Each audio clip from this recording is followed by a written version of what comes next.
invited speaker for this session is Supriya Dey. Supriya is the Managing Trustee of Vision Empower, also Director of MB Technologies. She has a wide, extensive experience in the IT industry, and for the last 6 years, she has been working in the space of accessible education for visually impaired children through our organization. Over to you, Supriya. Very good afternoon to everybody. Actually, I had forgotten that I have to talk. I was so busy listening and enjoying everybody's talk, and especially the last one was almost like a script, movie script. So that was really fun. I took the topic of today's talk quite literally, like I always do, and Professor Amit knows. So what I have actually prepared for today is about unlocking the potential of accessible EdTech, which was what this session was about. And what I'm really going to do is a little bit of sharing my thoughts with you about what I feel as a part, my journey over the last 6 years as to what is EdTech, what is accessible EdTech, and why is it that it is still locked? Why do we need to unlock it? And therefore, it's still potential. It hasn't yet unleashed its potential. So that's basically but to do this, and I'm no, nerd. So what I've done is I've just taken 2 case studies of projects that we are doing at Vision Empire, and I've tried to think through why and how we can unlock those potentials. So this is basically some data. So what the OECD says is that there are 4 different kinds of future of EdTech, or rather of education itself, that they envisaged immediately after the pandemic, or even during the pandemic. Actually, it was in 2020, 2021. And if you look at the 4 different scenarios that they have put across: schooling extended, education outsourced, schools as learning hubs, learn as you go. This is what they envisage as the future of education.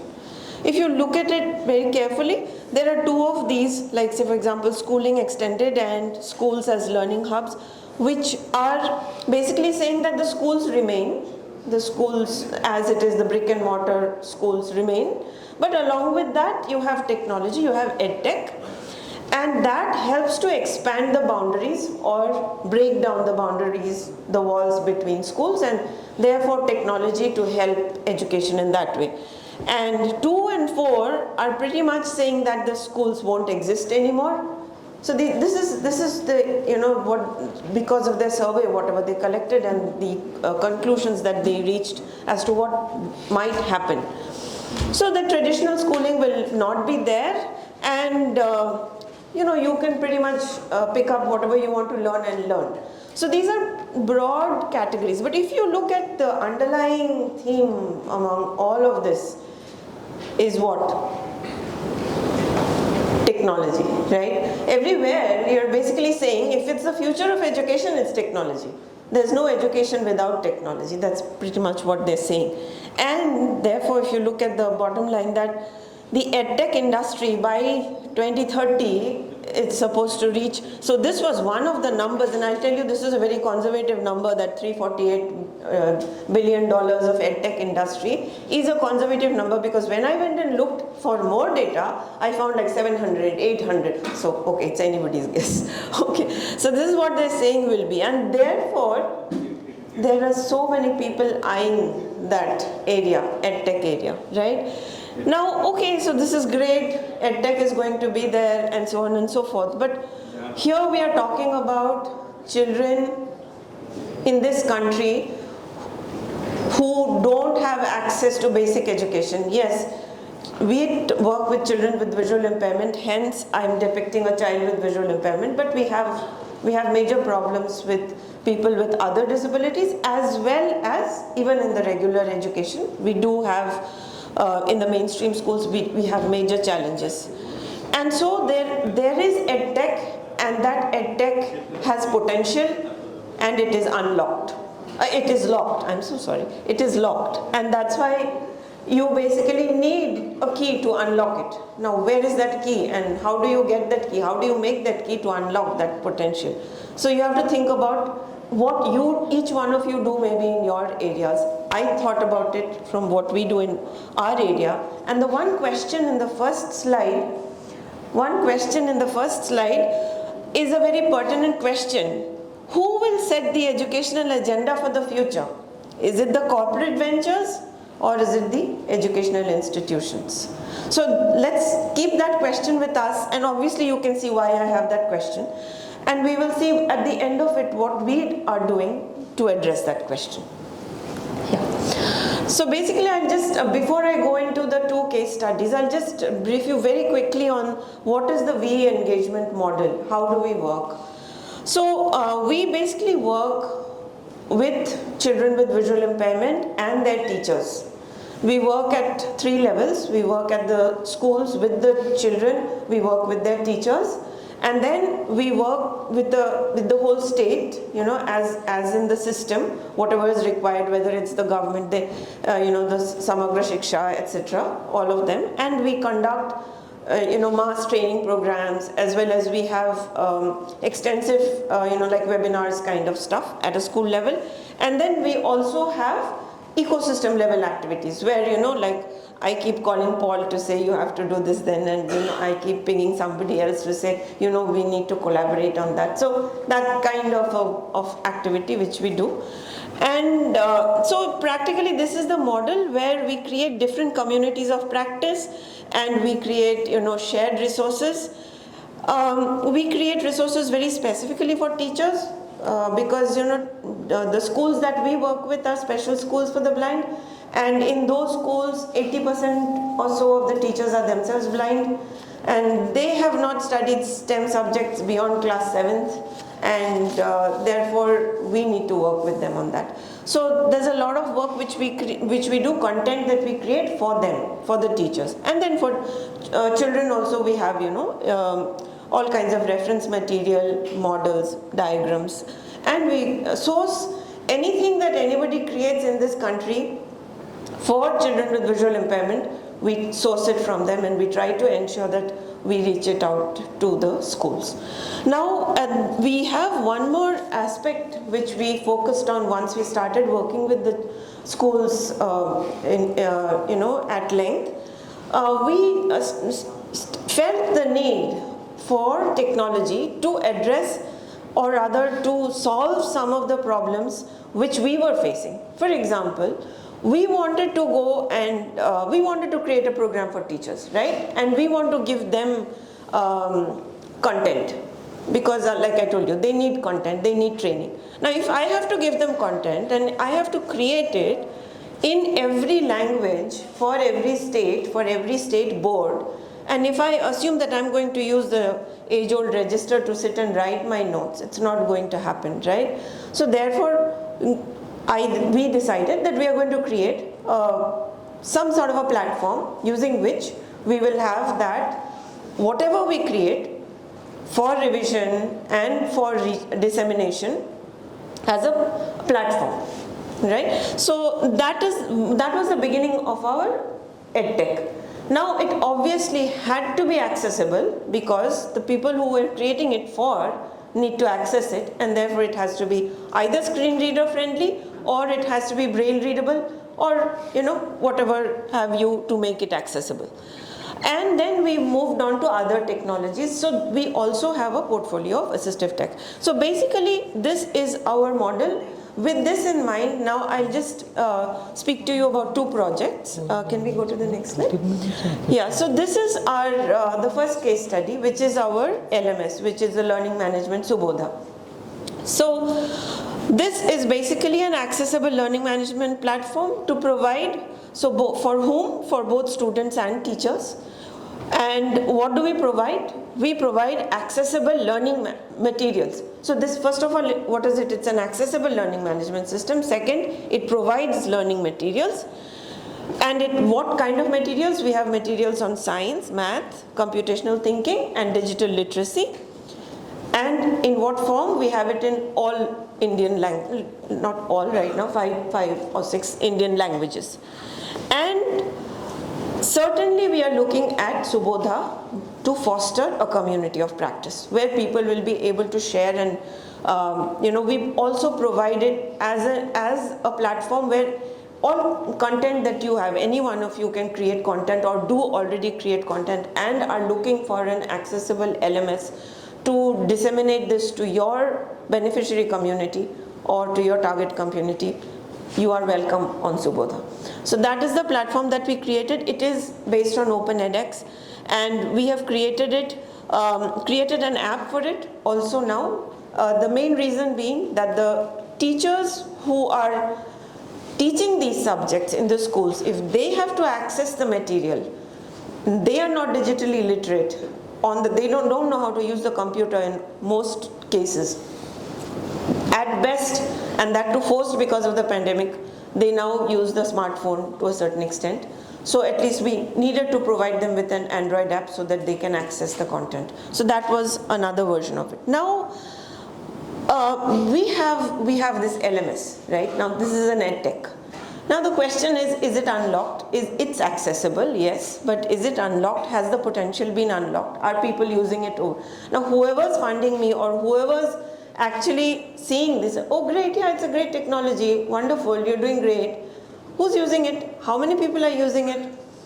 And if it's not being used, then should it even be there?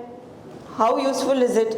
These are the questions we get, and we obviously have to think about these, because we have to sustain ourselves, and we are creating it for dissemination, we are creating it for the community, and if it doesn't reach the community, then why did we even do all of this, right? So therefore, it's a question it's a burning question in my mind all the time. How do I unlock this? What should I do? And why is it that, now look at the scenario in which it is placed, Subodha is placed. It's a scenario where teachers whom you want to benefit, who you're creating the content for, they are not digitally literate, and I created a digital platform for them. So there is no way I can actually expect them to use it until I bring them to that level. Students, you want students to use this platform? Students don't even have a computer in their schools, and forget about everything else. Even if they have, they don't have a teacher. And then I have to train them on digital literacy. They have to be able to, and then they will use it. Trust me. Maybe I take a 5-year plan and do it, okay? Now, the question is, if you go out on the net and if you look for educational technology, tell me how many you will find. Galore, right? Everybody's eyeing that $350 billion, right? So there are so many. And we know all the big names which have also sprouted right from India, right? Now, despite all this, there are challenges. Now, what are the challenges? Now, if you look at this, and first challenge I've told you is that there is so much content, therefore all this EdTech is being created not for nothing, right? People are putting content. Like every other digital platform, it is getting loaded with content. Everybody wants to put content. Who goes to, forget about this, think about your school days when you had Encyclopedia Britannica. Did you go and, leisure read Encyclopedia Britannica? I mean, no, nobody does that, right? What did you do? You had an assignment to do, or you have a project to do. You go and look for that information, and then you go search. So you needed that. You needed a very, sort of a system which enabled you, which made you do that, whether it was in school or college or later in your PhD days, right? You actually had to do that. So now if we create all of these things and everybody is pushing content, but then there is no mechanism to actually enable the child or the teacher to go and look for that information, that won't work, right? So that was one of the thoughts which came to me while I was analyzing our own product. So this is just of what we have in Subodha. We can move on to the next one. So this is what I'm saying, is that you need empowered teachers, you need digitally literate children, But at the core of it, you really need them to be able to access the assistive tech with a purpose. Right, so that was one of the things that I thought that we could do to be able to unleash or unlock the potential of that. Now coming to one more case study, which is a project which we are doing with BITS Goa, and as you know, everybody knows that STEM graduates, even in this pie chart which I have here, is actually for the global north. It's actually for North America, and if you see there, even there, despite all the, no dearth of resources whatsoever, no dearth of experts whatsoever, you have just 1% of STEM students with visual impairment in the at the doctorate level. And okay, they're doing much better than us, but still that is the data. Now if you look at all of this, you will find that what the challenges we have in India are not very different, right? But so what are we doing? So as a community, of course, Empower is trying to foster this kind of an ecosystem where we can help. And the last year's design challenge 2022, which was held right here, out of IIIT, we had actually launched several problem statements for people to contribute, and one of those answers or other solutions came from the BITS Goa team, which was mentored by Professor Swaroop Joshi, and that was called Sally. Basically the problem statement was, how do you make the science lab accessible, like volumetric measurements largely, and they had come up with solutions to identify various chemicals and how to label them and how to measure and pour out, how visually impaired people could do that. And what was great about that solution was not the technology in itself. It was fine, they're using sensors to do stuff, and like every other technologist, but the work that they did prior to creating the technology, the methods they used, the effort that they put in to actually go to all the schools, talk to them, all the secondary research that they did to find out what is already there and what is in the curriculum, what should I actually make accessible. I am sitting in my lab and just creating a technology. Is that enough? Or do I really know, do I even need a technology for it or not? So this is the homework which they had done, which held them in great stead. They were one of the winners, and currently Vision Empire is working very closely with them on their next steps. And I think they have a booth, so you can go and check them out. So yeah, I think I'll go to my last slide. Yeah, so this one quickly. So this is basically what I found as the final, so what is it that is the finding from this work that we did today.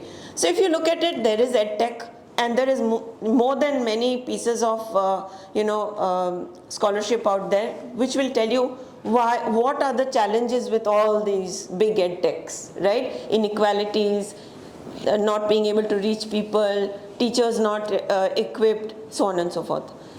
And what is it that the educational institutions are there for? They obviously, they have been working on making this ecosystem happen, and this is one of the works which Professor Balaji Parthasarathy has published last year.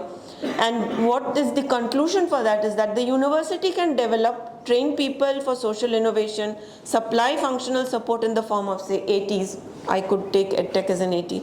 But clarifying the nature of domain-specific demand to determine what form of assistance in the ATs must take is where the NGO partners play a crucial role. And I feel that is a very important part of the puzzle, because this is, we are really not looking at assistive tech being pushed into the community by as an externality, rather to be created in collaboration, and collaboration with whom? Not only the beneficiaries, but also with those outreach partners or implementation partners who are going to the schools. Yes, I'm not saying Vision Empire is the panacea, but I'm saying all of us who are working in this field and work along with EdTech companies and academic institutions. That's it. So So this is basically what I wanted to share with all of you. Thank you so much. Only one question. We'll be able to take, if at all.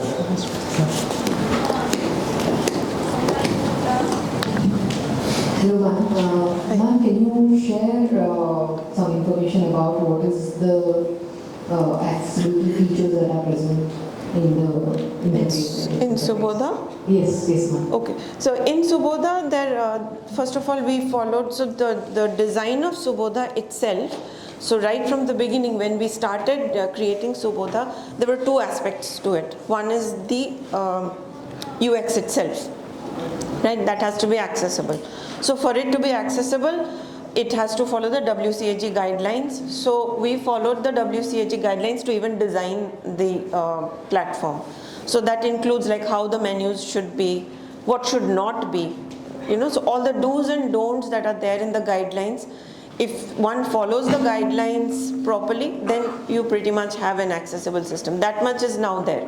If you follow the standards, then it's like you don't have to reinvent the wheel. That much has been done.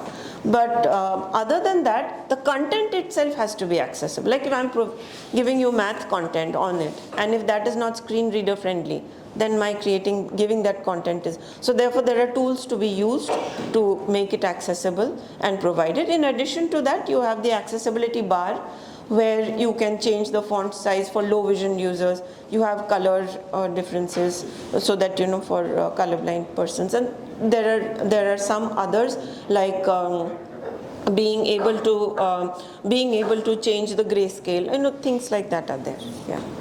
Thank you. Yeah, thank you. Thank you, Supriya. Thanks a lot. Small